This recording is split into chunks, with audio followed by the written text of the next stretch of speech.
Sir, एखाद्या क्लायंटच्या face according आपण कोणता हेअरकट सूट होईल ते कसं ओळखायचं? ओके. एखाद्या क्लायंटच्या फेस अकॉर्डिंग कसा हेअरकट ठेवायचा किंवा कोणता कट करायचा हे कसं ओळखायचं, तर त्यामध्ये पहा, अकॉर्डिंग टू फेस शेप प्रमाणे हेअरकट हा डेफिनेटली आपल्याला करताच आला पाहिजे, की ज्यामध्ये आपण पाहूयात की राऊंड फेसमध्ये आपण जर एकदम डीप फेड दिला आणि वरती मोठा गोलाकार भाग ठेवला तर कसं दिसेल.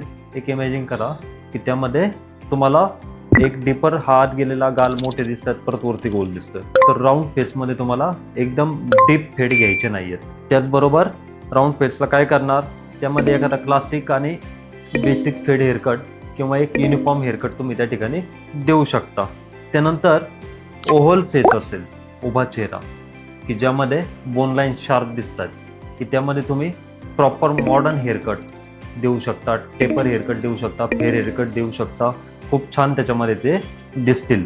जसं की स्क्वेअर फेस असेल तर स्क्वेअर फेसमध्ये तुम्ही पूर्णपणे डीप फेड देऊ नका, एक स्मूथ फेड लाईन त्या ठिकाणी घ्या. जसं की 1 नंबरचा फेड त्या ठिकाणी चालेल, तो हेअरकट आपण त्या ठिकाणी देऊ शकतो की स्क्वेअर फेस शेपला तो छान दिसेल.